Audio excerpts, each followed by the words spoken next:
ಮರಗಳ ಪ್ರಾಮುಖ್ಯತೆ.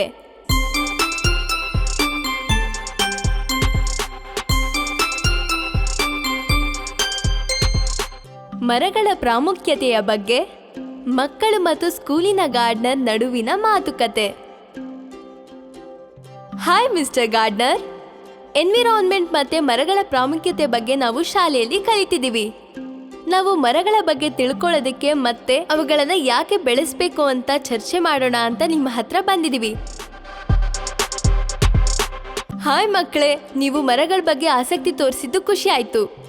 ನಮ್ಮ ಈ ಪ್ರಪಂಚ ಚೆನ್ನಾಗಿರ್ಬೇಕು ಅಂದ್ರೆ ಮರಗಳನ್ನ ಬೆಳೆಸೋದು ತುಂಬಾನೇ ಮುಖ್ಯ. ನೀವು ಏನ್ ತಿಳ್ಕೋಬೇಕು ಅಂತಿದ್ದೀರಾ? ನಮಗ್ ಗೊತ್ತು ಮರಗಳು ಆಕ್ಸಿಜನ್ನ ಬಿಡುಗಡೆ ಮಾಡುತ್ತೆ ಅಂತ, ಆದ್ರೆ ಅವುಗಳು ಅಷ್ಟೊಂದು ಯಾಕೆ ಮುಖ್ಯ ಅಂತ ನಮ್ಗೆ ತಿಳಿಸಿ ಹೇಳ್ತೀರಾ? ಖಂಡಿತವಾಗಿ. ಎನ್ವೈರನ್ಮೆಂಟ್ ಅಲ್ಲಿ ಮರಗಳದೇ ಮುಖ್ಯವಾದ ಪಾತ್ರ. ಕಾರ್ಬನ್ ಡೈಆಕ್ಸೈಡ್ನ ಅಬ್ಸರ್ವ್ ಮಾಡೋದ್ರ ಮೂಲಕ ಏರ್ ಪೊಲ್ಯೂಷನ್ನ ರೆಡ್ಯೂಸ್ ಮಾಡುತ್ತೆ, ಹಾಗೆ ಆಕ್ಸಿಜನ್ನ ಹೊರ ಹಾಕುತ್ತೆ. ಇದನ್ನ ಫೋಟೋಸಿಂಥಸಿಸ್ ಅಂತ ಕರೀತಾರೆ. ಅದಲ್ಲದೆ ಇದು ನ್ಯಾಚುರಲ್ ಏರ್ ಫಿಲ್ಟರ್ಸ್ ತರ ಕೆಲಸ ಮಾಡುತ್ತೆ, ಡಸ್ಟ್ ಮತ್ತೆ ಪೊಲ್ಯೂಷನ್ಗಳನ್ನ ಹೀರ್ಕೊಳ್ಳುತ್ತೆ.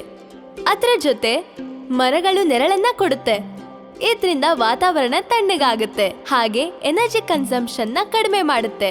ಅದು ಅದ್ಭುತ. ಮರಗಳಿಂದ ಇನ್ನೇನಾದ್ರೂ ಲಾಭ ಇದೆಯಾ? ಖಂಡಿತವಾಗಿ.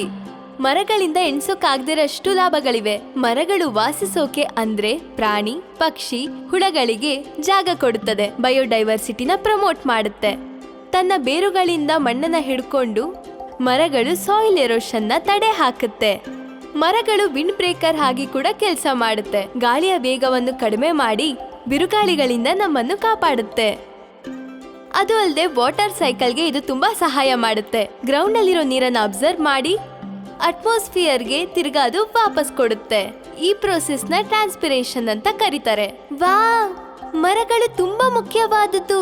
ನಾನು ಅದರ ಮರಗಳನ್ನ ಕಡ್ದು ತುಂಡುಗಳಿಂದ ಫರ್ನಿಚರ್ ಮಾಡೋದನ್ನು ಕೂಡ ನೋಡಿದೀನಿ. ನಾವು ಯಾವ ತರ ಮರಗಳನ್ನ ಬೆಳೆಸಬೇಕು ಅನ್ನೋದ್ರ ಬಗ್ಗೆ ಸ್ವಲ್ಪ ಹೇಳ್ತೀರಾ? ಖಂಡಿತವಾಗಿ. ನೀವು ಹಲವಾರು ಬಗೆಯ ಮರಗಳನ್ನ ನೆಡ್ಬೋದು, ಬೆಳೆಸ್ಬೋದು, ನಿಮ್ಮ ವಾತಾವರಣ ಮತ್ತು ಸ್ಥಳದ ಅನುಸಾರವಾಗಿ. ಸಾಮಾನ್ಯವಾಗಿ ಬೆಳೆಸುವ ಮರಗಳೆಂದರೆ ಆಕ್, maple, pine, spruce, ಬರ್ಚ್, cherry, apple ಹಾಗೆ ವಿಲ್ಲೋ. ಪ್ರತಿಯೊಂದು ಮರಕ್ಕೂ ತನ್ನದೇ ಆದ ಒಂದು ವ್ಯಕ್ತಿತ್ವ ಇರುತ್ತೆ. ಮತ್ತೆ ಲಾಭಗಳು. ಪ್ರಾಣಿ ಮತ್ತೆ ಪಕ್ಷಿಗಳನ್ನ ಅಟ್ರಾಕ್ಟ್ ಮಾಡೋದಕ್ಕೆ ಇರೋ ಮರಗಳು ಯಾವುವು? ಯಾವ ಮರಗಳಲ್ಲಿ ಫ್ರೂಟ್ಸ್, ಬೆರೀಸ್ ಹಾಗೆ ನೆಟ್ಸ್ ಬೆಳೆಯುತ್ತೋ ಅವುಗಳು ಪ್ರಾಣಿ ಮತ್ತೆ ಪಕ್ಷಿಗಳನ್ನ ಅಟ್ರಾಕ್ಟ್ ಮಾಡುತ್ತೆ. ಉದಾಹರಣೆಗೆ ಹಣ್ಣಿನ ಮರಗಳೆಂದರೆ ಆಪಲ್ ಮತ್ತೆ ಚೆರಿ ಮರಗಳು ಪಕ್ಷಿಗಳಿಗೆ ತುಂಬಾ ಇಷ್ಟ. ಮತ್ತೆ ಓಕ್ ಮರಗಳು ಪ್ರಾಣಿಗಳಿಗೆ ತುಂಬಾ ಇಷ್ಟ. ಬಹಳ ಪ್ರಾಣಿಗಳು ಆಹಾರಕ್ಕಾಗಿ ಮರಗಳ ಹತ್ರ ಬರುತ್ತದೆ. ನೇಟಿವ್ ಸ್ಪೀಶೀಸ್ ನ ತಿಳ್ಕೊಂಡು ಅದ್ರ ತಕ್ಕನಾಗಿ ಮರಗಳನ್ನ ಬೆಳೆಸಬೇಕು. ಈ ಲೋಕಲ್ ಎಕೋಸಿಸ್ಟಮ್ಗೆ ಯಾವ ಮರ ಸೂಟ್ ಆಗುತ್ತೆ ಅನ್ನೋದನ್ನ ನಾವು ಕಂಡುಹಿಡಿಬೇಕು. ಇದು ಪ್ರಾಣಿ ಪಕ್ಷಿಗಳಿಗೆ ಸಪೋರ್ಟಿವ್ ಆಗಿರುತ್ತೆ. ನಾವು ಹೆಚ್ಚೆಚ್ಚು ಮರಗಳನ್ನ ಹೇಗ್ ಬೆಳೆಸೋದು ಅನ್ನೋದ್ರ ಬಗ್ಗೆ ಹೇಳ್ತೀರಾ? ಹಾ, ಖಂಡಿತವಾಗಿ ಹೇಳ್ತೀನಿ. ನೀವು ಹಲವಾರು ದಾರಿಗಳಲ್ಲಿ ಇದ್ರೊಳಗೆ ಇನ್ವಾಲ್ವ್ ಆಗ್ಬೋದು. ನೀವು ಟ್ರೀ ಪ್ಲಾಂಟಿಂಗ್ ಆಕ್ಟಿವಿಟೀಸ್ ಅಲ್ಲಿ ಪಾರ್ಟಿಸಿಪೇಟ್ ಮಾಡಬಹುದು. ಸ್ಕೂಲ್, ಕಮ್ಯುನಿಟಿ, ಎನ್ವೈರನ್ಮೆಂಟಲ್ ಆರ್ಗನೈಸೇಷನ್ ಅವರು ಅದನ್ನ ಆಯೋಜಿಸ್ತಾರೆ.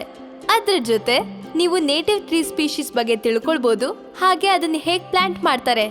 ನಿಮ್ಮ ಫ್ರೆಂಡ್ಸ್ ಮತ್ತೆ ಫ್ಯಾಮಿಲಿಗಳಿಗೆ ಮರಗಳನ್ನ ಹೆಚ್ಚು ಬೆಳೆಸೋದಿಕ್ಕೆ ಹೇಳಿ, ಮನೆ ಮತ್ತೆ ಖಾಲಿ ಜಾಗಗಳಲ್ಲಿ. ನೆನ್ಪಿರ್ಲಿ, ಒಂದು ಚಿಕ್ಕ ಮರ ಕೂಡ ದೊಡ್ಡ ವ್ಯತ್ಯಾಸನ ತರಬಹುದು. ನಾವು ಮರಗಳನ್ನ ಬೆಳೆಸೋದಿಕ್ಕೆ ತುಂಬಾ ಎಕ್ಸೈಟ್ ಆಗಿದೀವಿ, ಹಾಗೆ ವಾತಾವರಣಕ್ಕೆ ಪಾಸಿಟಿವ್ ಇಂಪ್ಯಾಕ್ಟ್ ಕೊಡ್ತೀವಿ. ಅದು ಒಳ್ಳೆ ವಿಷಯ ಮಕ್ಕಳೇ. ಮರಗಳನ್ನ ಬೆಳೆಸೋದ್ರ ಮೂಲಕ ನೀವು ಒಳ್ಳೆ ವಾತಾವರಣನ ಸೃಷ್ಟಿಸಬಹುದು, ಹಾಗೆ ಫ್ಯೂಚರ್ ಕೂಡ ಚೆನ್ನಾಗಿರುತ್ತೆ. ನೆನ್ಪಿರ್ಲಿ, ಮರಗಳನ್ನ ಬೆಳೆಸ್ಬೇಕಾದ್ರೆ ಅದಕ್ಕೆ ಬೇಕಾಗುತ್ತೆ ನೀರು, ಮಲ್ಚಿಂಗ್ ಮತ್ತೆ ರೆಗ್ಯುಲರ್ ಆಗಿ ಮೇಂಟೈನ್ ಮಾಡಬೇಕು. ನಾವೆಲ್ಲರೂ ಒಟ್ಟಿಗೆ ಪ್ರಪಂಚನ ಹಸಿರಾಗಿಡೋದಕ್ಕೆ ಸೇರಿ ಕೆಲಸ ಮಾಡೋಣ, ಹಾಗೆ ನಮ್ಮ ಮುಂದಿನ ಪೀಳಿಗೆಗೂ ಕೂಡ ಇದನ್ನೇ ಹೇಳ್ಕೊಡೋಣ.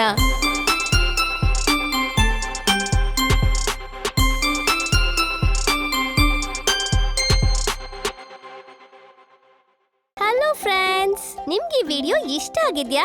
ಹಾಗಿದ್ರೆ ಇದನ್ನ ಲೈಕ್ ಮಾಡಿ, ಶೇರ್ ಮಾಡಿ, ಕಮೆಂಟ್ ಮಾಡಿ, ನಮ್ ಚಾನೆಲ್ನ ಸಬ್ಸ್ಕ್ರೈಬ್ ಮಾಡಿ.